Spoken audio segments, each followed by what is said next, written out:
আগে এই নসিহতটা তার সন্তানকে করেছিলেন। আল্লাহ রাব্বুল আলামিন হুবহু কোরআনের মধ্যে তুলে ধরলেন। লুকমান তার সন্তানকে বলল শিরক করবা না।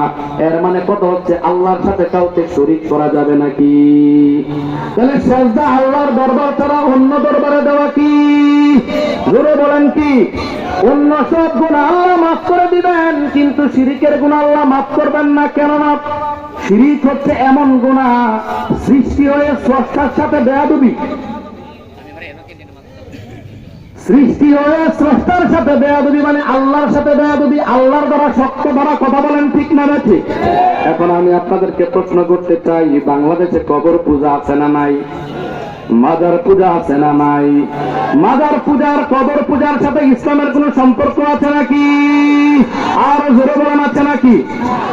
আমরা স্পষ্ট করে বলতে চাই, কোরআনের এই আয়াতের মাধ্যমে এটাই পরিলক্ষিত হচ্ছে, যারা কোরআন এবং হাদিস দিয়ে, ইলম দিয়ে আপনাকে আমাকে জান্নাতের পথ দেখায়, যে আল্লাহর ওলিরা, যে পীরে কামেলরা আপনাকে আমাকে জান্নাতের সনদ দেয়, তাদের সাথে আমাদের কোনো শত্রুতা নাই। কিন্তু যারা পীরানির নামে বাংলাদেশের সহজ সরল মুসলমানদেরকে ঈমান হারা করে দিচ্ছে, যারা বলে আমার কাছে মুরিদ হও, নামাজ জানা লাগবে না, আঞ্জা দিয়া গাঞ্জা খাবি, জান্নাতে আমি নিয়ে যাব, ওই ধরনের ভণ্ডদের সাথে ইসলামের কোনো সম্পর্ক ছিল না, আছেও না, থাকবেও না। কথা বলেন ঠিক না দেখে?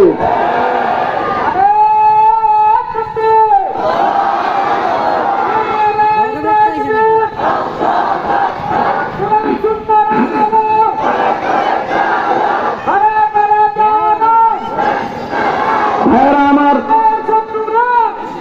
ইবাদত করতে হবে কার? আল্লাহর দরবার ছাড়া অন্য কোন দরবারে সেজদা দেওয়া যাবে নাকি?